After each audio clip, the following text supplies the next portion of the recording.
네, 언중육을 두 분과 함께합니다. 헬마우스 임경빈 작가 모셨고요. 어서 오세요. 안녕하세요. 미디어오늘의 노지민 기자 모셨습니다. 어서 오세요. 안녕하세요. 네, 오늘도 헬마의 발자로 시작을 해보겠습니다. 어떤 내용입니까? 네, 저희가 이제 저널리즘 관련된 얘기를 하는 프로그램이니까 기왕 얘기를 하는 김에 이제 저널리즘의 중요한 역할 중에 하나, 솔루션 저널리즘, 해법을 이제 드리는 거죠. 오.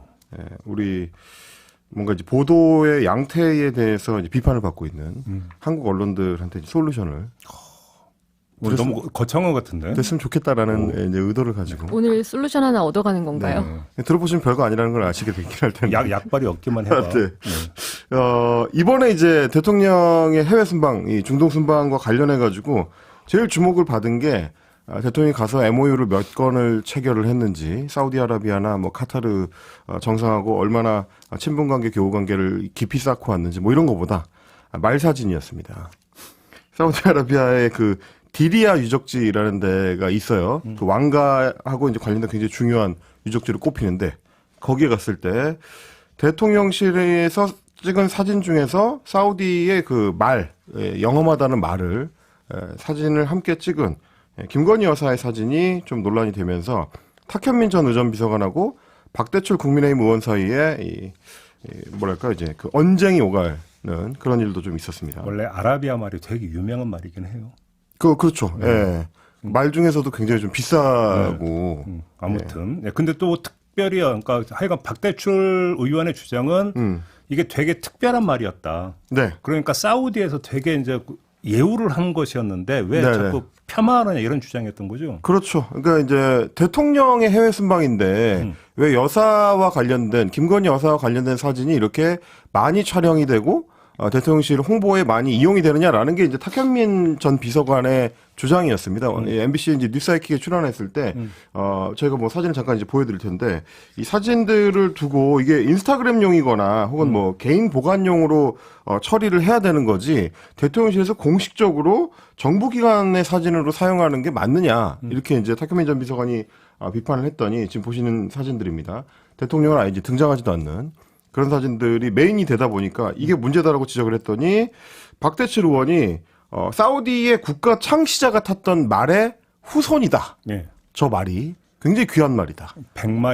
백두혈통에 비견되는 그러면 백마혈통. 그렇죠. 일종의 이제 그런 굉장히 영험한 그 말의 혈통을 나타낸다. 그만큼 사우디에서는 큰 의미가 있는 말인데 아무한테나 안 보여주는 거다. 뭐 이런 얘기인 거죠. 그래서 특히 상대국 정상의 배우자까지 동행할 수 있도록 하고 이 역사적인 말을 만져보게 해준 거. 사우디 측에서는 특별한 배려를 해준 거고 이게 우리나라의 높아진 국격을 상징하는 거다. 그러니까 보통 이제 그 해외 순방 나가기나 이러면 이제 그 정상 외교로 하면 상대국이 보여주는 의전에서 우리를 어느 정도로 대해줬는가도 보통 종종 보도가 되긴 하잖아요. 그렇습니다. 그렇죠. 그 일환으로 이해를 할 수 있는 거 아닌가요? 그럴 수도 있는데 예. 그러면 이제 과연 이제 언론들이 이 사안을 다루는 방식이 어땠는가를 좀 저는 봐야 되는 것 같아요. 물론 대통령한테 특별한 의전을 해주면 우리 국민들 입장에서는 그게 이제 우리나라를 그만큼 중하게 생각한다는 거니까 네. 뭐 기분 좋을 수도 있는 일입니다. 네. 근데 과연 그 초점이 저렇게 이제 김건희 여사 쪽에 맞춰지는 게 맞느냐 이건데 박대출 의원이 얘기한 그 귀한 말 사우디 왕가와 관련이 있는 그 중에서도 사우디 왕가의 시조가 탔던 말의 후손이라는 얘기, 굉장히 어떻게 보면 이제 중요한 정보라고 할 수 있겠죠. 이 말이 얼마나 귀한 건가를 이제 알려주는 거니까. 근데 제가 이제, 이게 이제 지난 21일에 사우디 도착 직후에 있었던 방문이다 보니까 그때 기사를 한번 찾아봤는데, 네. 박대출 의원이 얘기한 그 정보가 당시 보도에는 안 나옵니다. 그래요? 네.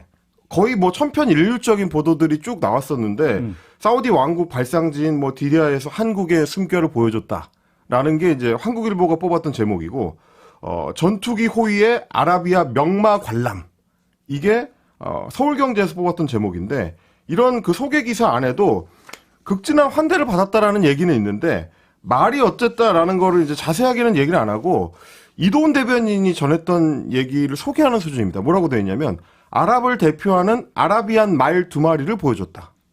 이건 좀 전에 이제 우리 JB께서 말씀하신 그 정도의 소개죠. 그럼 맥락이 좀 약간 다른 거죠, 그거는. 아라비아 말 굉장히 좀 비싸고 네. 귀하게 여겨진다. 품종이 좋은 말을 봤다와 그렇죠. 사우디한테 아주 각별한 의미를 갖고 있는 말을 보여줬다는 그렇습니다. 맥락이 다른 거죠. 이동훈 대변인이 뭐라고 덧붙였냐면 문외한이 보더라도 말의 체격이나 털, 갈기 등이 대단한 명마였다.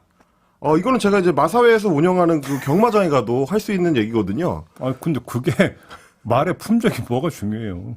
그게 박대출 의원이 얘기하는 바에 따르면 그런 걸 알고 나면 한국의 국격을 얼마나 높게 쳐줬는지를 알 수 있다는 얘기니까 그만큼 뭐 어떻게 보면 이제 중요한 정보라고도 할 수 있을 텐데 뭐 이런 정보들이 과연 기사 안에 충분히 들어가 있느냐 이제 이런 말씀을 좀 드리고 싶은 거고요.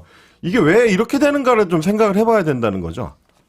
천편일률적으로 기사들이 그 당시에 뭐 디리아 유적지에 간 내용을 전달하고 있는데 아라비아 말 뭐 굉장히 좀 귀한 말을 봤다 정도 수준인 거지 박대출 의원이 나중에 소개하는 수준의 그 얘기도 기사 안에는 들어가 있지가 않고. 그러니까 지금 헬마의 말 지적을 이제 정리를 한다면 애당초 릴리스를 할 때 네. 그러니까 이게 어떤 뭐냐면 아주 사우디 왕가에게는 대단히 의미가 있는 말이라 네. 함부로 보여주는 말이 아닌데 한국을 예우를 해가지고 특별히 김건희 여사에게 보고 만질 수 있게 해줬다. 그 정도로 극진하게 대접했다. 애당초 그렇게 만약에 설명을 했으면 네네. 모르겠는데 네.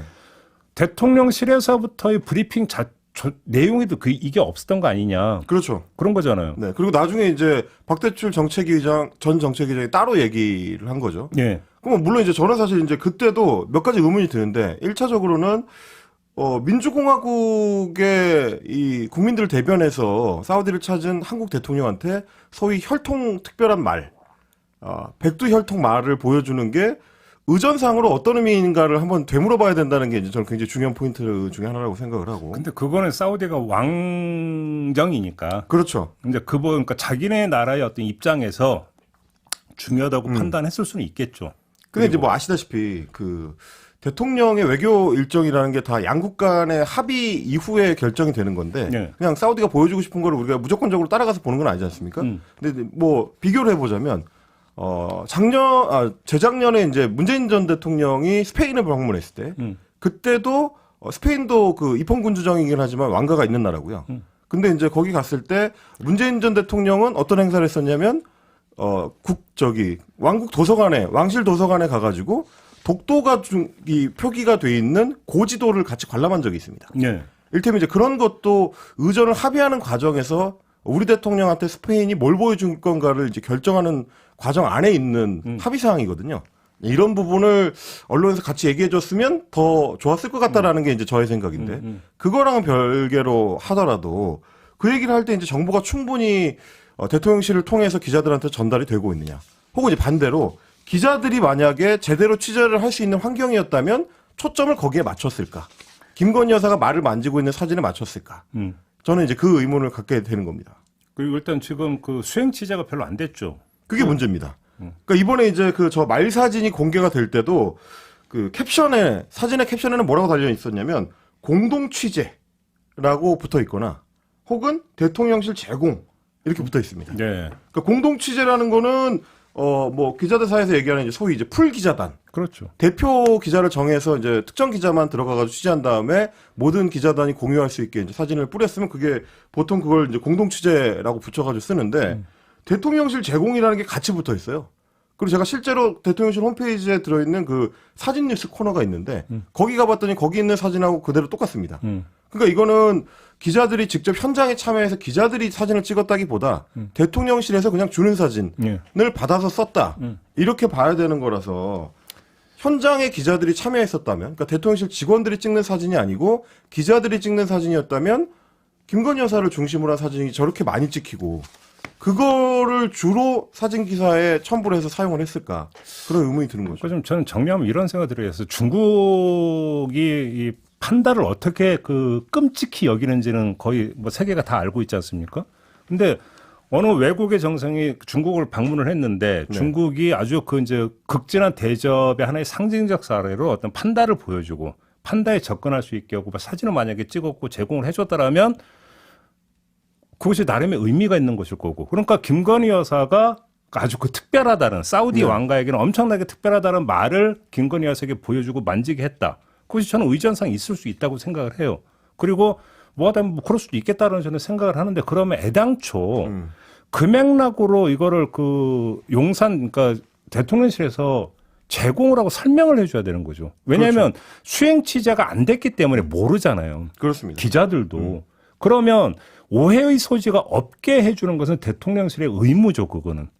그런데 지금 하여튼 나중에 박대출 의원이 나중에 이제 논란이 되고 나니까 이야기했다라는 것은 그 나중에 나온 거잖아요. 그렇죠. 그러면 애당초 그렇게 처음부터 그렇게 설명을 하든지 그러면 되는 거잖아요. 그러니까 처음에 이도훈 대변인이 설명을 할 때도 외교 관례상 일일이 공개할 수는 없는데 사우디 측이 이제 깜짝 놀랄 파격적인 예우를 했다. 아니 그러면 박대출 의원은 지금 선을 넘어서 그러니까 주장을 한 겁니까? 그렇죠. 그리고 애초에 그러면 박대출 의원은 그 정보를 어디서 받은 거냐. 그러니까. 이런 생각을 할 수밖에 없는 거예요. 왜 기자들은 못 봤는데 박대출 의원은 봤느냐. 그러니까 제가 볼 때는 사진의 적정성이 문제가 아니라 사진을 제공해 하면서 어느 정도로 브리핑을 했는가의 문제가 제가 볼 때는 본질적인 문제라고 봐요. 그런 점에서. 이게 항상 김건희 여사 일정 관련해가지고 이런 양상의 문제가 반복되는 것 같은데 뭔가 사진 같은 게 좀 논란이 되기도 하고 뭐 이슈화가 되면 그 다음에 이제 여권 인사들이나 좀 바깥쪽에서 해명을 하는 듯한 이런 글이 올라온단 말이죠.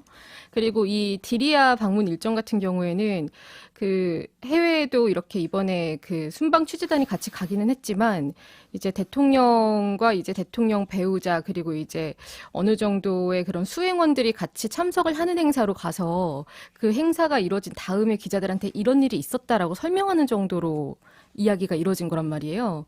그리고 나서 이제 박대출 의원이 본인 페이스북 통해서 말 사진 이야기를 하면서 이 사진 속의 말 관련해서 사우디 측의 전속이 찍은 것이다. 그 말은 국가적으로 관리하는 말이기 때문이다. 이렇게 얘기를 했거든요. 이거 국내에 있는 박대출 의원이 알 수가 없잖아요. 그러니까 용산에 누군가가 설명을 해줬으니까 아는 거 아니에요. 그러니까 기자들한테 공식적으로 이렇게 배포를 한 자료에도 담겨 있지 않은 말이 여당 의원을 통해서 이렇게 그러니까요. 나오게 되는 것 자체가 계속 의문을 가지게 되는 일이 반복되는 거고, 그러니까 이게 결국에는 김건희 여사의 그런 권한이나 이런 논란들이 좀 많잖아요. 그럴 때마다 대통령실이 대응하는 방식이 김건희 여사가 얼마나 잘하고 있는지, 좋은 평가받고 있는지, 또 이번에도 어제 이제 그 현지 시간으로 25일에 이제 브리핑한 거에서 이도훈 대변인이 그 외교 관례상 일일이 공개할 수는 없지만 사우디 측이 깜짝 놀랄 정도로 파격적인 예우로 김 여사를 배려하는 모습을 보였다. 이렇게 밝혔는데 지금 결과적으로 저는 뭐 개인적으로는 여사 그 대통령 배우자의 그런 행보 같은 게 사진으로 공개될 수도 있고 또 어느 정도는 좀 이게 정말 경제적으로나 정치적으로나 무겁지 않은 행사에도 참석을 해서 모습을 보일 수는 있다고 보는데 아니, 보통 이제 네. 친선을 다지기 위해서 그렇죠. 의전하는 게 많이 있어요. 그런데 지금은 왜 김건희 여사의 행보에 대해서 의문을 가진 것들이 해소되지 않은 상태에서 이렇게 잘 예우를 받는 모습만을 꾸며서 보여주려고 하느냐 이런 의문이 해소되지는 않는 저는 거죠. 제기한 게 이게 그러니까 지금 저희가 이 자리에서 제기하고 있는 문제는 아주 기초적이고 상식적인 거예요. 저는 용산 대변인실에 있는 사람들이 이걸 모른다고 생각하지 않아요. 모른다라고 생각한다면 그게 진짜 심각한 문제고. 그렇죠. 그러면 본인들이 어느 선에서 어떻게 그러면 언론에 이거를 브리핑하고 릴리스를 해야 되는가에 대한 감이 없다는 건 말이 안 되고 그럼 다른 요인이 작동하고 있는 것밖에 아니지 않느냐. 그렇죠. 이런 추정으로 연결이 될 수밖에 없는데 다른 요인이 작동하는 것도 이해가 안 된다라는 거 이게 국가 기밀 사항도 아니고 왜 그게 다른 요인이 왜 작동을 해야 되냐라는 거예요, 제 얘기는. 근데 저는 이게 이제 대통령실이 언론을 대하는 태도하고 이제 직결되는 문제라고 생각해서 이제 아이템을 가져온 건데요.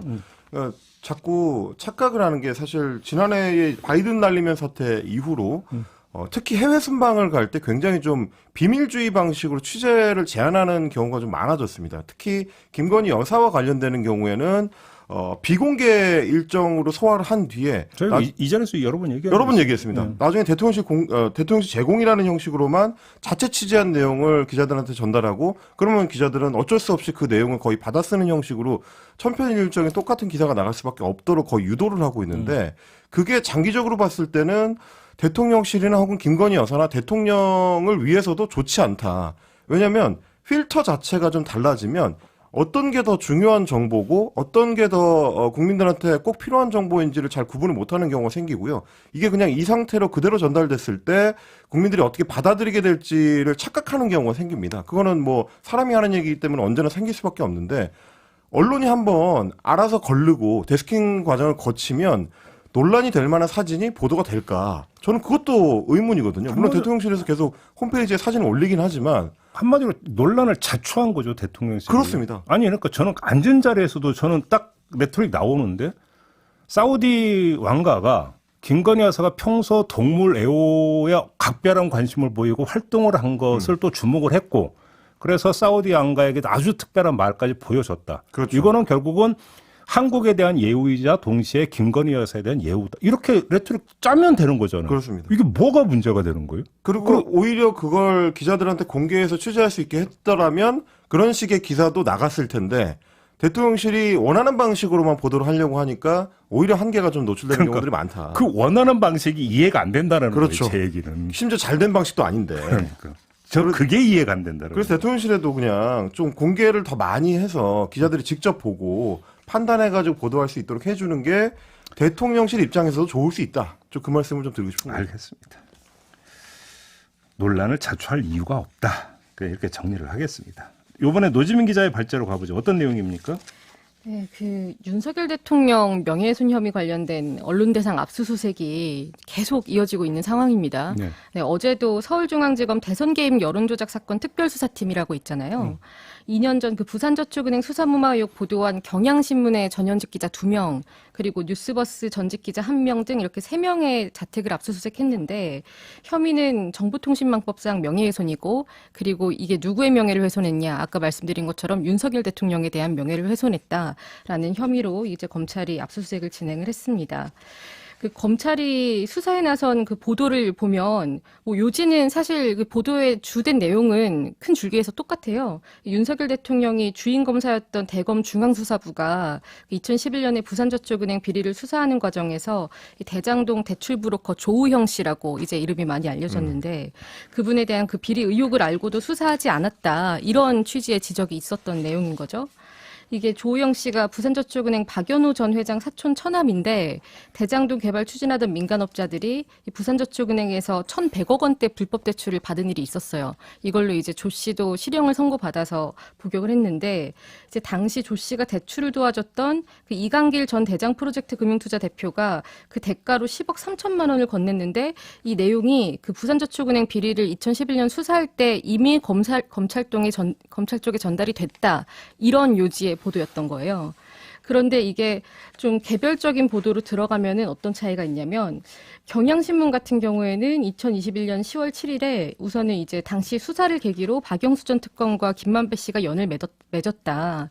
뭐 이런 취지의 보도를 했고 그리고 같은 달에 이어서 이 대검 중수부로부터 이강길 전 대표가 면담 조사를 받았고 또 조 씨에게 10억여 원을 줬다고 밝혔다라는 보도를 했어요. 이 보도를 통해서 이 제기한 의혹을 보면은 그런데 왜 대검 중수부가 이 대표를 참고인 신분으로 소환을 안 하고 면담 형식으로만 조사했냐. 그리고 추가적인 확인이 왜 이루어지지 않았냐라는 거죠. 그러니까 수사를 할 수 있었을 것 같은데 왜 이루어지지 않았을까라는 의문을 제기한 거였고 이제 뉴스버스 같은 경우에도 같은 달에 비슷한 보도를 했는데 그 차이점은 2013년에서 2014년 사이 경찰 수사 기록이거든요. 여기에 이강길 대표 인터뷰 등을 근거로 추가를 해서 보도를 한 내용인데 이 조 씨가 2014년에 경찰 조사 받을 때 본인이 2011년 대검 중수부 수사 결과 무혐의를 받았었다 이렇게 주장을 했었다는 거예요. 그러니까 결국 이제 그 근거는 조금씩 다르지만 뭐 취재를 해온 자료는 조금씩 다르지만 같은 방향으로 의혹이 제기가 된 거죠. 그러니까 결은 조금씩 다르지만 본질은 같은 거잖아요. 네. 부산저축은행 그 관련 보도가 허위 사실이고 그렇죠. 허위 사실을 보도를 해서 윤석열 대통령의 명예를 훼손했으니까 처벌을 받아야 돼서 수사를 한다. 자, 이게 1번.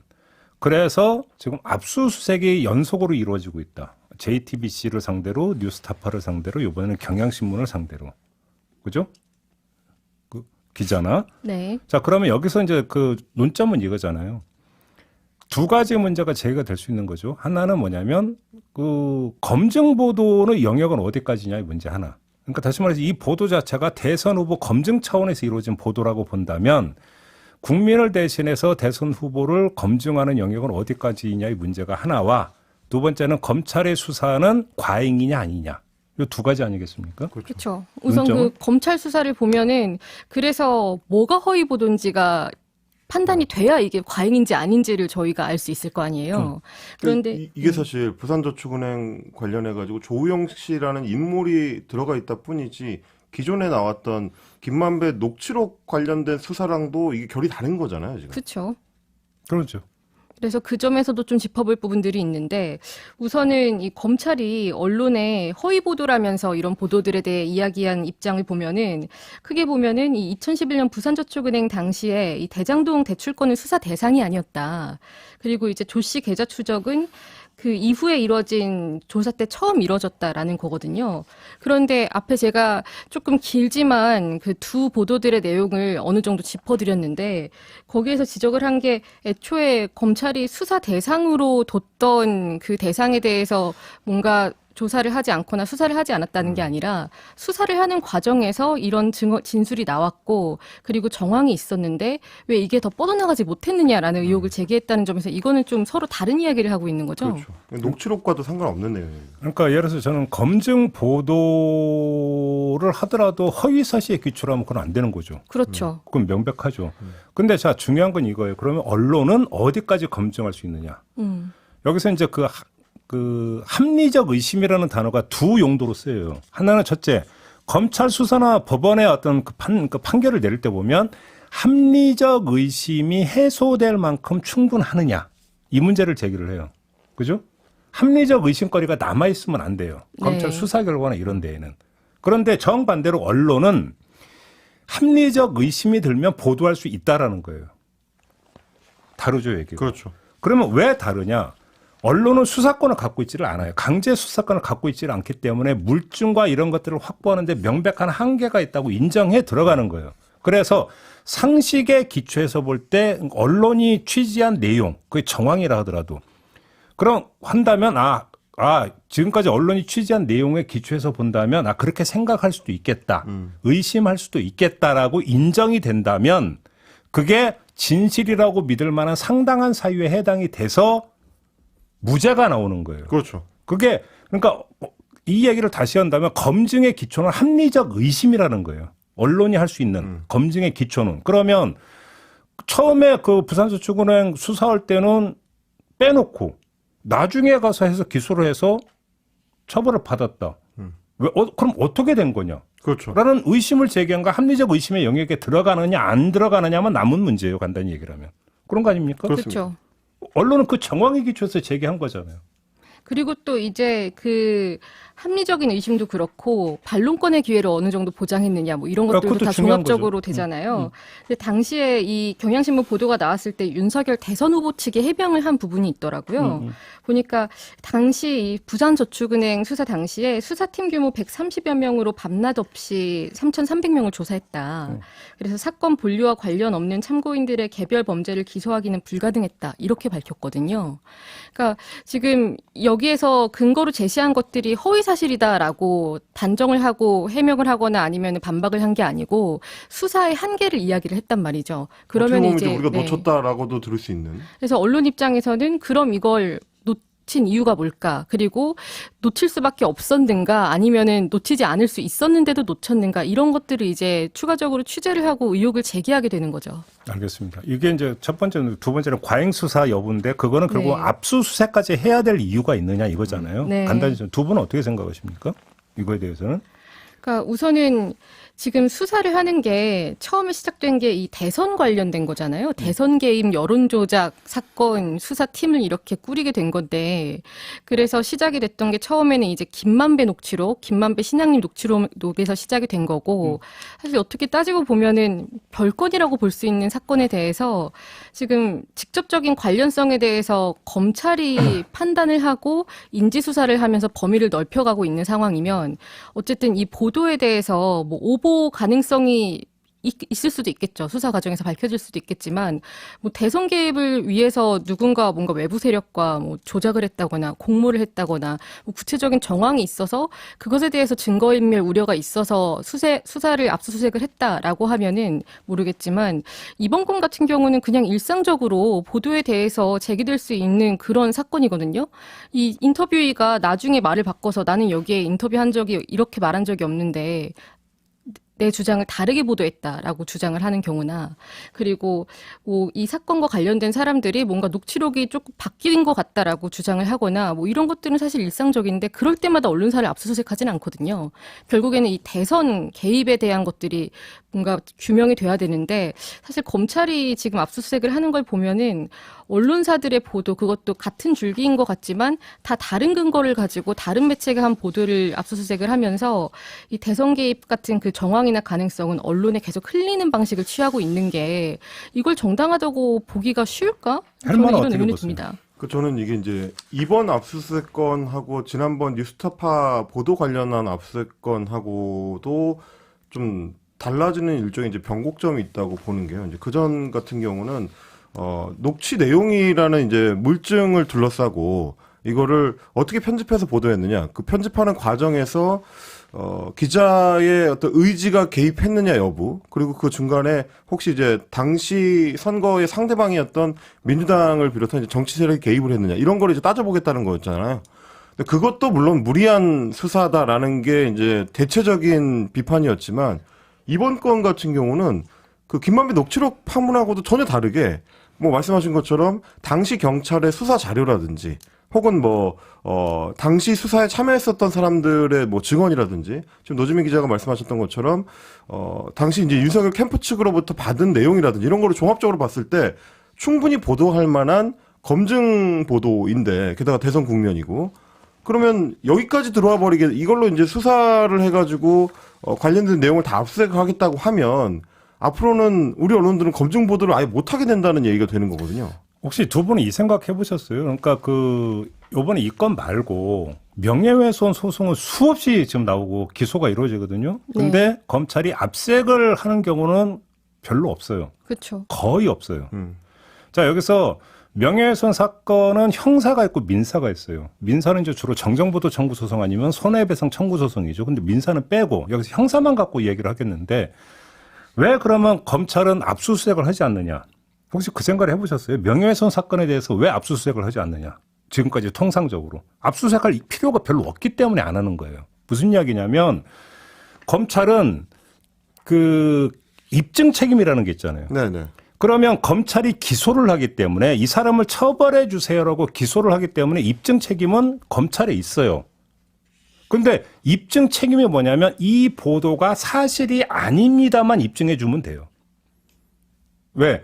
허위 사실 적시에 의한 명예훼손이기 때문에 지금 이 건 가지고 사실 적시에 의한 명예훼손은 아니잖아요. 그렇죠. 그러니까 이 보도가 허위 사실입니다만 입증하면 되는 거예요. 간단히 이야기를 하면. 그러면 재판이 진행이 되면 거기서 그럼 논점은 두 가지예요. 허위 사실이냐 아니냐라는 어떤 공방 하나와 두 번째는 결과적으로는 오보였지만 우리는 취재 보도 과정에서 이게 오보라고 생각하지 않았습니다. 진실이라고 믿었습니다라고 하는 것들을 입증해 내거나. 근데 문제는 진실이라고 믿을 만한 충분한 사유를 그때 입증해야 되는 주체는 검찰이 아니에요. 피고지. 그렇죠. 그러니까 허위 사실을 보도한 언론이나 기자가 진실이라고 믿을 만한 상당한 사유를 갖고 보도했느냐, 보도하지 않았느냐는 기소 단계에서 필요 없는 얘기예요. 간단히 얘기를 하면. 사실은 이건데 이렇게 다르게 보도했습니다만 가지고 기소하면 끝땡이라는 거예요. 그러니까 압수수색을 할 이유가 없는 거죠. 그 이제 허위 사실에 의한 명예훼손 같은 경우는 간단한 게 이제 고발을 하는 사람 입장에서는 본인의 명예가 허위 사실 보도로 인해서 침해당했다고 생각하면 그 보도 내용을 주로 자료로 첨부해서 이제 검찰이나 경찰에 제출을 하거든요. 그렇죠. 그러고 나면 수사를 받는 단계에서 보도를 한 언론사나 혹은 뭐 언론인이 나는 이러이러한 자료 때문에 이렇게 판단했다라고 스스로 소명을 하게 돼 있습니다. 말씀하신 것처럼. 그렇기 때문에 압수수색을 할 필요가 없이 이거는 저쪽에서 제공하는 자료, 이쪽에서 제공하는 자료를 가지고 기소 여부를 판단하면 되거든요. 그러니까 압수수색 할 필요가 거의 없다라는 말씀하시는 건데. 왜 그러냐면 보도 내용이 사실이자 아니냐는 보도 주체를 털어봤자 안 나와요. 그렇죠. 통상적으로는 다른 데에서 나오는 것이죠. 그런데 이게 이제 이 사건, 특히 이제 부산저축은행 요건과 관련해서 특이한 양태가 뭐냐면 단순히 이 보도가 사실이냐 아니냐, 그 사람이 보도한 사람이 그거를 알았느냐 몰랐느냐 여기에 그치지 않고 누군가 다른 정파성을 가진 정당 세력이 개입해 있다. 이 문제를 추가로 수사하려고 하다 보니까 결국 휴대폰 압수수색이라든지 이메일 압수수색이라든지 이런 게 추가로 들어가는 거 아니냐. 초점 바로 그거죠. 그래서 이제 멘트가 그게 나오잖아요. 이건 단순 오보가 아니다라는 멘트가 나오잖아요. 네. 그게 뭐냐면 검찰 관계자 쪽에서 요즘 이제 유행어처럼 되어 있는 허위 조작 보도예요. 그렇죠. 조작에 초점을 맞추고 있는 거죠. 단순 오보가 아닌 짜고 치는 고스톱 차원에서 이루어진 조작 아니냐. 초점을 여기다 맞추기 때문에 압수수색을 하는 거예요.